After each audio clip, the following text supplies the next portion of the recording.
reste de l'actualité, 2 mois et demi après la cyberattaque à l'hôpital de Villefranche, nous sommes retournés dans le service des urgences qui avait été fortement impacté. Aujourd'hui, tout est rentré dans l'ordre. Le système informatique a été totalement reconstruit. Jérôme Jarny. Tout était dans le noir, complet, et on avait ressorti tous les systèmes de prescription sur papier, donc le fameux papier crayon. Une désorganisation qui n'est plus qu'un mauvais souvenir. Nous sommes là au centre névralgique des urgences de Villefranche-sur-Saône, mi-février.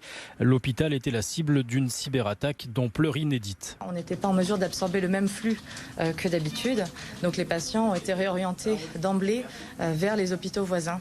Le retour à la normale a été rendu possible grâce au travail nuit et jour pendant plus d'un mois d'une quarantaine d'informaticiens. Le système informatique a dû être totalement reconstruit. Concrètement, refaire à zéro, on n'est pas dans de la rénovation, on construit à côté une bulle de confiance où on est sûr que les attaquants ne sont plus présents et on regreffe progressivement l'ensemble des applications, l'ensemble des serveurs dans cette bulle de confiance, tout en s'assurant à chaque étape qu'on n'a pas de traces de l'attaque, d'éléments qui auraient été posés par l'attaquant et qui permettraient à nouveau de nous attaquer. 10 semaines après l'attaque et après des sueurs froides, tout est de nouveau opérationnel. On pensait qu'une cyberattaque, c'était un événement qui arrivait un jour J et puis que le soir même, c'était réparé comme tout dysfonctionnement. En pratique, non, une cyberattaque, pour nous, ça a été des semaines et des semaines pour retrouver une vie normale, un fonctionnement normal. Face à une recrudescence des cyberattaques visant les hôpitaux, le gouvernement s'est engagé à augmenter les systèmes de défense des groupements hospitaliers comme celui de Villefranche-sur-Saône.